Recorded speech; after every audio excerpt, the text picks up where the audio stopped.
इस video lecture में हम Uttar Pradesh higher education services commission Prayagraj के द्वारा जारी किए गए एडवर्टीज़मेंट नंबर 46 के अंतर्गत जो ज्योग्राफी का पेपर कराया गया है उस पेपर को सॉल्व करेंगे। इस पेपर में टोटल 100 क्वेश्चंस आए थे, जिनमें से 30 क्वेश्चंस जीएस के थे और 70 क्वेश्चंस ज्योग्राफी के थे। जीएस के क्वेश्चंस को हम लोग सॉल्व नहीं कर रहे हैं, हम लोग सिर्फ ज्योग्राफी में आए हुए 70 क्वेश्चंस को ही सॉल्व करेंगे।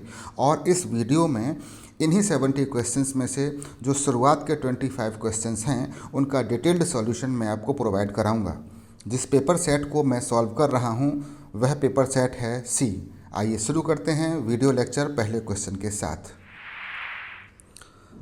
क्वेश्चन है, निम्नलिखित में से कौन सा गलत सुमेलित है? Which one of the following is incorrect match. यहाँ क्वेश्चन में 4 ऑप्शंस दिए हुए हैं, जिनमें ज्योग्राफी की 4 बुक्स लिखी हुई हैं और इनके आगे इन बुक्स को लिखने वाले राइटर्स के नाम लिखे हुए हैं। कौन सा सही मैच नहीं करता है उसका हमको चयन करना है। जैसे पहली बुक है ला ज्योग्राफिक ह्यूमेनी, इस बुक के राइटर हैं जीन ब्रून्स, यह बिल्कुल सही करेक्टली मैच है। दूसरी बुक है Britain and the British seas और इसके राइटर लिखे हुए हैं डडले स्टाम्प, यह गलत है। Britain and the British seas book जो है उसके राइटर हैं ब्रिटिश ज्योग्राफर मैकेंडर, इस तरह यह करेक्टली मैच नहीं है। नेक्स्ट बुक है ज्योग्राफी ए मॉडर्न सिंथेसिस, यह बुक पीटर हैगेट के द्वारा लिखी गई है, यह करेक्टली मैच है। नेक्स्ट बुक है the spirit and purpose of geography, यह बुक जो है वह S.W. वूलरिज के द्वारा लिखी गई है, यह भी करेक्टली मैच है। इस तरीके से इस क्वेश्चन का सही आंसर है ऑप्शन बी, क्योंकि यह करेक्टली मैच नहीं है। नेक्स्ट क्वेश्चन है, निम्नलिखित में से कौन आचरण परक भूगोल से संबंधित नहीं है? Who among the following scholars is not related with behavioural geography. बहुत ही आसान सवाल है। यहाँ पर 4 ज्योग्राफर्स के नाम दिए हुए हैं, इनमें से 3 का संबंध तो बिहेवियरल ज्योग्राफी से है और 1 का संबंध बिहेवियरल ज्योग्राफी से नहीं है, और उसी का हमको चयन करना है। और इस क्वेश्चन का सही आंसर है ऑप्शन डी, ई फू तुआन। यह जो ई फू तुआन हैं इनका संबंध मानवतावादी भूगोल या ह्यूमनिस्टिक ज्योग्राफी से है। इस तरह इस क्वेश्चन का सही आंसर है ऑप्शन डी। नेक्स्ट क्वेश्चन है, प्रत्यक्षवाद की मुख्य अवधारणा है the main emphasis of positivism is on. Option A में दिया हुआ है एम्पिरिसिज्म। पॉजिटिविज्म को एम्पिरिसिज्म भी कहा जाता है, इस तरह यह ऑप्शन तो सही है। और दूसरा ऑप्शन लिखा हुआ है formulation of laws and theories. देखिए, जो भी प्रत्यक्षवादी हैं या जो पॉजिटिविस्ट्स हैं, इनका मानना है कि जिस प्रकार से जो फिज़िकल साइंसेस होती हैं, जैसे फिज़िक्स, केमिस्ट्री, बायोलॉजी, जूलॉजी, इनमें जिस तरीके से लॉज, थ्योरीज़ और मॉडल्स का निर्माण किया जाता है, ठीक इसी प्रकार से सोशल साइंसेस में भी लॉज, थ्योरीज़ और मॉडल्स का निर्माण करना चाहिए। इस तरह यह ऑप्शन बी भी बिल्कुल सही है। और ऑप्शन सी में दिया हुआ है बोथ ए एंड बी। इस तरीके से इस क्वेश्चन का सही आंसर है ऑप्शन सी। नेक्स्ट क्वेश्चन है, match list 1 with list 2 and select the correct answer from the code given below. इस क्वेश्चन में 2 लिस्ट दी हुई हैं, लिस्ट 1 और लिस्ट 2। लिस्ट 1 में कुछ कार्टोग्राफिक मेथड्स दिए हुए हैं, जबकि लिस्ट 2 में कुछ मैप्स दिए हुए हैं, जिनका निर्माण लिस्ट 1 में दिए हुए कार्टोग्राफिक मेथड्स के द्वारा होता है। दोनों ही लिस्ट का सही मिलान करते हुए सही ऑप्शन का चयन करना है। क्वेश्चन में 4 कार्टोग्राफिक मेथड्स दिए हुए हैं और इन चारों ही कार्टोग्राफिक मेथड्स के द्वारा ज्योग्राफी में डिस्ट्रीब्यूशन मैप्स का निर्माण किया जाता है। इनको हिंदी में वितरण मानचित्र कहते हैं। Distribution maps are prepared to show the distribution of geographical variables in a particular region, किसी एक क्षेत्र में किसी जोग्राफिकल वेरिएबल के डिस्ट्रीब्यूशन को शो करने के लिए डिस्ट्रीब्यूशन मैप्स या वितरण मानचित्रों का निर्माण किया जाता है। ज्योग्राफी में वेरिएबल्स कई प्रकार के होते हैं, जैसे temperature, atmospheric pressure, rainfall, geomorphology, geology, forest types, climate types, land use, population density, population distribution, literacy, sex ratio, races, food crops, minerals. Many types of variables are there. There are basically two types of distribution maps. First type is quantitative distribution maps, जिनको हिंदी में मात्रात्मक वितरण मानचित्र कहा जाता है, और दूसरे प्रकार के डिस्ट्रीब्यूशन मैप्स होते हैं क्वालिटेटिव डिस्ट्रीब्यूशन मैप्स, जिनको हिंदी में गुणात्मक वितरण मानचित्र कहा जाता है। Isopleth and choropleth cartographic methods are related to quantitative distribution maps, while chorochromatic and choroschematic cartographic methods are related to qualitative distribution maps. Isopleth map के द्वारा किसी एरिया में टेम्परेचर के डिस्ट्रीब्यूशन को शो किया जा सकता है, जबकि कोरोप्लेथ मेथड के द्वारा किसी एरिया में पॉपुलेशन की डेंसिटी को शो किया जाता है, जबकि कोरोक्रोमेटिक मेथड के द्वारा लैंड यूज़ मैप्स बनाए जाते हैं, और कोरोस्केमेटिक मेथड के द्वारा किसी रीजन में मिनरल्स के डिस्ट्रीब्यूशन को शो किया जा सकता है। इस तरह इस क्वेश्चन का सही आंसर है ऑप्शन ए। नेक्स्ट क्वेश्चन है मिश्रित पिरामिड है, कंपाउंड पिरामिड इज अ। इस क्वेश्चन का सही आंसर है कंपाउंड पिरामिड एक वन डायमेंशनल डायग्राम होता है। इस तरह इस क्वेश्चन का सही आंसर है option B, one dimensional diagram. Next question है read the following statements and select the correct answer from the codes given below. यहाँ पर 3 स्टेटमेंट दिए हुए हैं, जो भी स्टेटमेंट सही हैं उनको सेलेक्ट करना है और सही विकल्प का चयन करना है। पहला स्टेटमेंट दिया हुआ है Varenius put forward टीलियोलॉजिकल views in his book geography universally. पहला ही स्टेटमेंट गलत है, क्योंकि वेरेनियस ने जिस बुक को लिखा था उसका नाम ज्योग्राफी यूनिवर्सली नहीं था, उस बुक का नाम था ज्योग्राफिया जनरलिस। सेकंड स्टेटमेंट है Ratzel propounded the concept of state as an organism. यह स्टेटमेंट बिल्कुल सही है। अगला स्टेटमेंट है al Masudi described the process of evaporation and condensation. यह स्टेटमेंट भी बिल्कुल सही है, और इस तरह इस क्वेश्चन का सही आंसर है ऑप्शन सी। नेक्स्ट क्वेश्चन है प्रकीर्ण बस्तियां मिलती हैं, dispersed settlements are found in.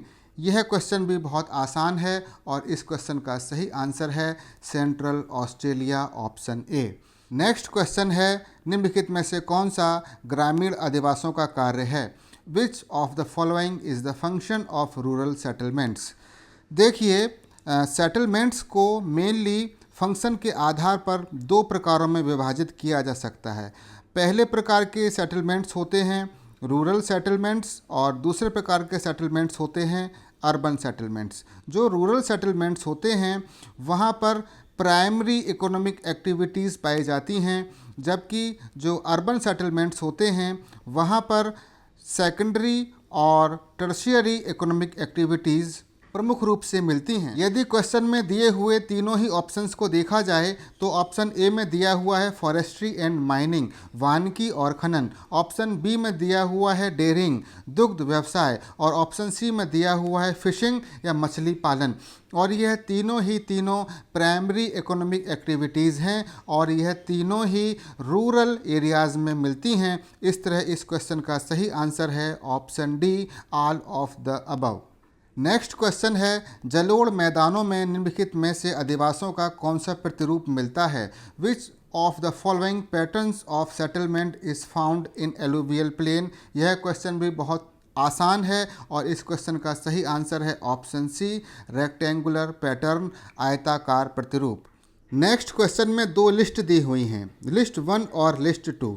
List 1 में टाउन्स या कुछ नगर दिए हुए हैं, जबकि लिस्ट 2 में इन्हीं नगरों के कुछ कार्य दिए हुए हैं। दोनों ही लिस्ट का सही मिलान करके सही ऑप्शन का चयन करना है।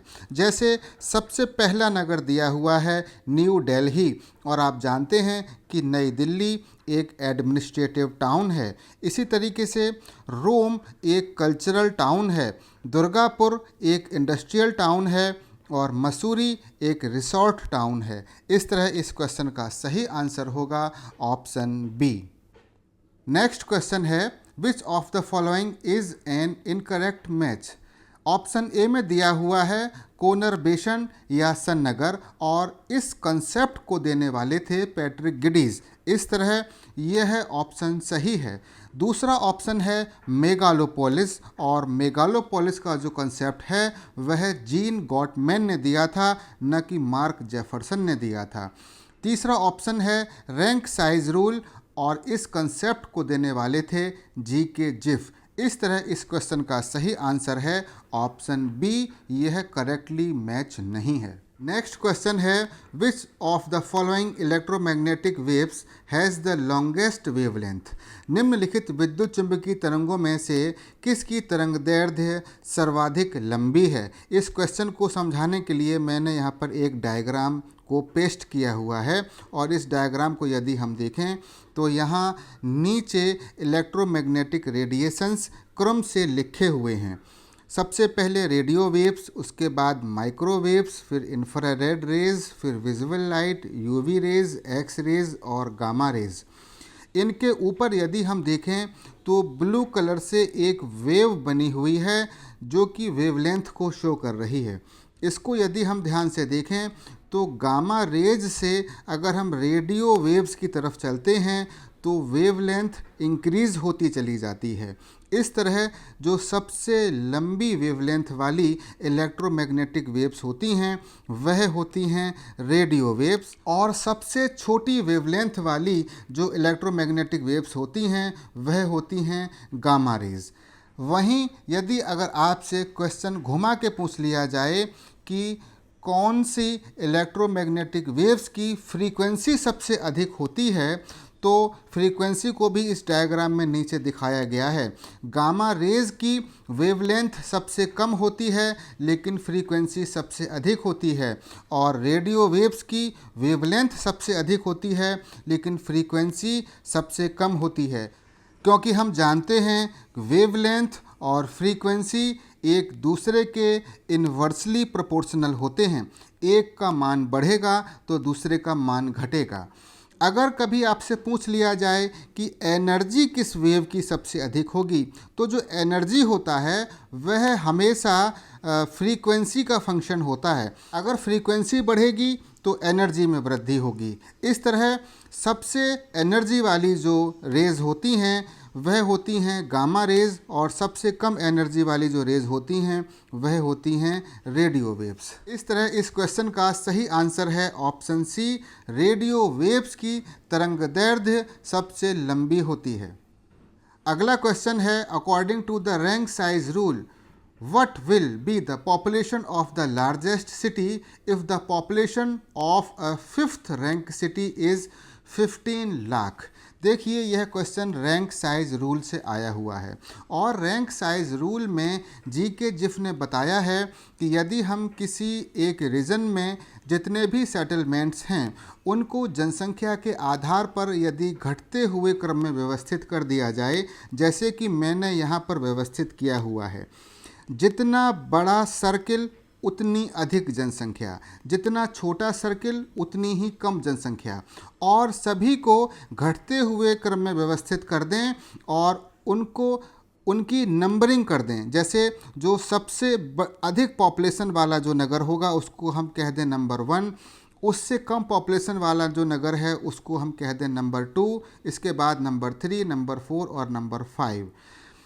अगर सबसे बड़े नगर की जनसंख्या P मानी जाए तो रैंक साइज रूल के अनुसार जो नगर दूसरे नंबर पर है पॉपुलेशन के आधार पर उसकी जनसंख्या होगी P/2, और जो नगर पॉपुलेशन के आधार पर तीसरे क्रमांक पर है उसकी जनसंख्या होगी P/3। इसी तरीके से जो चौथा नगर है उसकी जनसंख्या होगी P/4। यहाँ पर P का मतलब है सबसे बड़े नगर की जनसंख्या। इसी तरीके से जो 5वीं रैंक पर जो नगर है उसकी जनसंख्या होगी सबसे बड़े नगर की जनसंख्या में 5 का भाग दे दिया जाए। और हमको बताया गया है कि 5वें नगर की जनसंख्या है 15 लाख। इस तरह जो सबसे बड़ा नगर होगा उसकी जनसंख्या निकल के आ जाएगी 15 लाख गुणा 5 और यह निकल के आ जाएगा 75 लाख। इस तरह इस क्वेश्चन का सही आंसर होगा ऑप्शन सी। नेक्स्ट क्वेश्चन है Which of the following stages of demographic transition indicates the state of underdevelopment? निम्नलिखित में से जनांकिकीय संक्रमण की कौन सी अवस्था अल्प विकास की अवस्था को दर्शाती है? देखिए, जनांकिकीय संक्रमण में मुख्यतः 4 अवस्थाएं पाई जाती हैं, स्टेज 1, स्टेज 2, स्टेज 3 और स्टेज 4।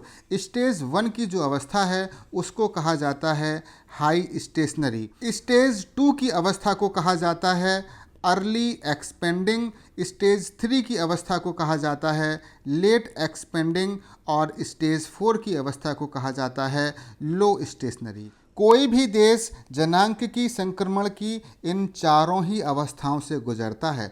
सबसे पहली जो अवस्था होती है वह अंडर डेवलपमेंट या अल्प विकास की अवस्था होती है, जहां पर बर्थ रेट और डेथ रेट बहुत ही हाई होते हैं लेकिन टोटल जनसंख्या बहुत कम होती है और इस स्टेज को कहा जाता है हाई स्टेशनरी स्टेज। इस तरह इस क्वेश्चन का सही आंसर है option A, high stationary stage. Next question है which of the following matches are correct? Select the answer from the code given below. यहाँ पर 3 मॉडल्स दिए हुए हैं, gravity model, principle of least effort का मॉडल, इंटरवेनिंग अपॉर्चुनिटी का model. यह तीनों ही मॉडल प्रवास या माइग्रेशन के मॉडल हैं। ग्रेविटी मॉडल को रायली और स्टेवार्ट के द्वारा दिया गया था, जबकि प्रिंसिपल ऑफ लीस्ट एफर्ट का जो मॉडल था वह जिफ के द्वारा दिया गया था और इंटरवीनिंग अपॉर्चुनिटी मॉडल को स्टाउफर ने दिया था। इस तरह यह तीनों ही करेक्टली मैच हैं और इस क्वेश्चन का सही आंसर है ऑप्शन डी। नेक्स्ट क्वेश्चन है population ageing is the result of. जनसंख्या की उम्र बढ़ना परिणाम है। इस क्वेश्चन को हम इस डायग्राम से समझेंगे। यह जापान की 2018 की जनसंख्या से बना हुआ एक पॉपुलेशन पिरामिड है। इस पॉपुलेशन पिरामिड को अगर हम देखें तो इसके बेस में यहाँ पर अगर हम ध्यान दें तो हम देखेंगे कि जो बच्चे हैं उनकी संख्या बहुत कम है। इसका प्रमुख कारण है कि वहाँ पर जो जन्म दर है वह काफ़ी कम हो गई है। इसी तरीके से अगर हम यहाँ बीच में देखें तो जो 40, 50, 60, 70, 80 साल के लोग हैं उनकी जनसंख्या काफ़ी अधिक है। इसका प्रमुख कारण है वहाँ की बहुत ही अच्छी मेडिकल फैसिलिटीज़ और इन मेडिकल फैसिलिटीज़ के कारण उनकी जो जीवन प्रत्याशा है, लाइफ एक्सपेक्टेंसी है, वह काफ़ी बढ़ गई है, जिसके कारण उनकी डेथ रेट डिक्रीज़ कर गई है। इस तरह हम देखते हैं कि अगर बर्थ रेट भी डिक्रीज़ कर जा रही है और डेथ रेट भी डिक्रीज़ कर जा रही है, ऐसी स्थिति में जो वृद्ध लोग हैं उनकी संख्या में वृद्धि हो रही है और यही कारण है पॉपुलेशन एजिंग का। इस तरह इस क्वेश्चन का सही आंसर है ऑप्शन सी। नेक्स्ट क्वेश्चन है which of the following is not correct about remote sensing. पहला ऑप्शन है geostationary satellites revolve around the earth at an altitude of approximately 36,000 kilometre. यह स्टेटमेंट बिल्कुल सही है। दूसरा स्टेटमेंट है the path of the sun synchronous satellite is north south. यह statement भी सही है। तीसरा ऑप्शन है X rays are mostly used in remote sensing. यह बिल्कुल गलत है। रिमोट सेंसिंग में एक्स रेज का कोई काम नहीं होता। और लास्ट ऑप्शन है ISRO first launched Aryabhata from Russia into space, यह स्टेटमेंट भी बिल्कुल सही है। इस तरह इस क्वेश्चन का सही आंसर है ऑप्शन सी। अगला क्वेश्चन है, a type of agriculture which is done in big size of land holdings by applying the mechanical method is called. कृषि का वह प्रकार जिसे बड़े आकार वाले खेतों में यांत्रिक विधियों से किया जाता है वह कहलाती है। बहुत ही आसान सवाल है। इस क्वेश्चन का सही आंसर है ऑप्शन बी, विस्तृत कृषि, एक्सटेंसिव फार्मिंग। विस्तृत कृषि में जो खेत होते हैं वह बहुत बड़े आकार के होते हैं, क्योंकि जहाँ कहीं भी एक्सटेंसिव फार्मिंग होती है वहाँ जनसंख्या घनत्व बहुत कम होता है और यह खेती हाईली मैकेनाइज्ड होती है, अर्थात बहुत ही ज़्यादा यांत्रिक विधियों का यहाँ पर यूज़ किया जाता है। नेक्स्ट क्वेश्चन है, निम्नलिखित में से फसलों के किस समूह को उन क्षेत्रों में उगाया जा सकता है जहां तापमान 20 से 27 डिग्री सेल्सियस एवं वार्षिक वर्षा 150 सेंटीमीटर से अधिक हो। विच of the following group of crops can be grown in the areas having temperature 20 to 27 degree Celsius and annual rainfall more than 150 centimetre. देखिए, ऑप्शन ए में 3 क्रॉप्स दी हुई हैं, रबड़, चावल और जूट। रबर जो होती है इसके लिए टेम्परेचर चाहिए होता है लगभग 25 से लेके 35 डिग्री सेल्सियस और एनुअल रेनफॉल चाहिए होता है लगभग 300 सेंटीमीटर के आसपास। चावल के लिए टेम्परेचर चाहिए होता है 24 डिग्री सेल्सियस के आसपास और चावल के लिए जो एनुअल रेनफॉल है वह चाहिए 150 सेंटीमीटर के आसपास। जूट के लिए तापमान की आवश्यकता होती है 24 से लेके 35 डिग्री सेल्सियस के मध्य और जूट के लिए जो एनुअल रेनफॉल चाहिए वह चाहिए 125 से लेके 200 सेंटीमीटर के बीच। इस तरह यदि हम इन तीनों ही क्रॉप्स की टेम्परेचर और रेनफॉल की कंडीशंस को देखें तो ऑप्शन ए बिल्कुल सही है, क्योंकि तीनों ही क्रॉप्स 150 सेंटीमीटर से अधिक वर्षा में हो रही हैं और तीनों ही क्रॉप्स में यदि तापमान देखें तो यह 24 डिग्री सेल्सियस से अधिक तापमान में हो रही हैं और क्वेश्चन में दिया हुआ है 20 से लेके 27 degree Celsius temperature. Option B में दिया हुआ है जौ, और जौ के लिए जो एनुअल रेनफॉल होती है वह 70 से 90 सेंटीमीटर होनी चाहिए। जूट के लिए तो अभी मैंने आपको बताया ही कि एनुअल रेनफॉल 125 से 200 सेंटीमीटर के बीच चाहिए। चाय के लिए तापमान चाहिए लगभग 24 से लेके 30 डिग्री सेल्सियस और एनुअल रेनफॉल चाहिए 150 से लेके 250 सेंटीमीटर के बीच। लेकिन यहाँ पर जौ दिया हुआ है और जौ के लिए हमें बहुत अधिक वार्षिक वर्षा की आवश्यकता नहीं होती, इसलिए यह ऑप्शन गलत है। इसी तरीके से ऑप्शन सी में दिया हुआ है गेहूं। गेहूं के लिए तापमान हमको चाहिए होता है कम, लगभग 10 से लेके 15 डिग्री सेल्सियस और क्वेश्चन में बताया जा रहा है 20 डिग्री सेल्सियस से अधिक तापमान। इस तरह ऑप्शन सी भी गलत होगा। मक्का के लिए तापमान हमको चाहिए होता है 21 से लेके 27 डिग्री सेल्सियस और एनुअल रेनफॉल चाहिए होता है 50 से लेके 75 सेंटीमीटर। ऑप्शन डी में दिया हुआ है चाय, और चाय के लिए अभी मैंने आपको बताया ही। कॉफ़ी के लिए जो है वह तापमान चाहिए होता है हमको 16 से लेके 28 डिग्री सेल्सियस और एनुअल रेनफॉल हमको चाहिए होता है 150 से लेके 250 सेंटीमीटर। आगे दिया हुआ है मक्का, और मक्का के लिए अभी हमने देखा कि हमको मक्का के लिए वार्षिक वर्षा चाहिए लगभग 50 से 75 सेंटीमीटर। इस तरह यह ऑप्शन भी सही नहीं होगा। इस तरह क्वेश्चन का सही आंसर होगा ऑप्शन ए, रबर, चावल और जूट, क्योंकि तीनों ही फसलों के लिए 20 डिग्री सेल्सियस से अधिक तापमान की आवश्यकता है और 150 सेंटीमीटर से अधिक वार्षिक वर्षा की आवश्यकता है। अगला क्वेश्चन है, निम्नलिखित में कौन सा स्थानांतरित कृषि का एक प्रकार नहीं है? Which of the following is not a type of shifting cultivation. अगर यहाँ पर हम देखें तो जो चेना है यह श्रीलंका में पाई जाने वाली शिफ्टिंग कल्टीवेशन है। मिल्पा मध्य अमेरिका और मैक्सिको में होने वाली शिफ्टिंग कल्टीवेशन का नाम होता है। फेजेंडा जो है, यह जो फेजेंडा है यह ब्राज़ील में जो कॉफ़ी के जो फॉर्म्स होते हैं उनको फेजेंडा कहा जाता है, उनका लोकल नेम होता है। इस तरह इस क्वेश्चन का सही आंसर है ऑप्शन बी, फेजेंडा। अगला क्वेश्चन कथन और कारण प्रकार का क्वेश्चन है। कथन में कहा जा रहा है conservation means protection and disuse of natural resources. संरक्षण का अर्थ प्राकृतिक संसाधनों की सुरक्षा एवं अनुपयोग है। यह स्टेटमेंट या यह कथन बिल्कुल गलत है। कारण में कहा जा रहा है कि conservation ensures the continuous supply of resources for the maximum possible time period to man. संरक्षण संसाधनों की मनुष्य के लिए सर्वाधिक संभव लंबी समय अवधि के लिए निरंतर आपूर्ति को सुनिश्चित करता है। यह रीज़न बिल्कुल सही है। कथन गलत है और कारण बिल्कुल सही है। इस तरह इस क्वेश्चन का सही आंसर होगा ऑप्शन बी। अगले क्वेश्चन में दो लिस्ट दी हुई हैं, लिस्ट 1 और लिस्ट 2। दोनों ही लिस्ट का मिलान करना है और सही विकल्प का चयन करना है।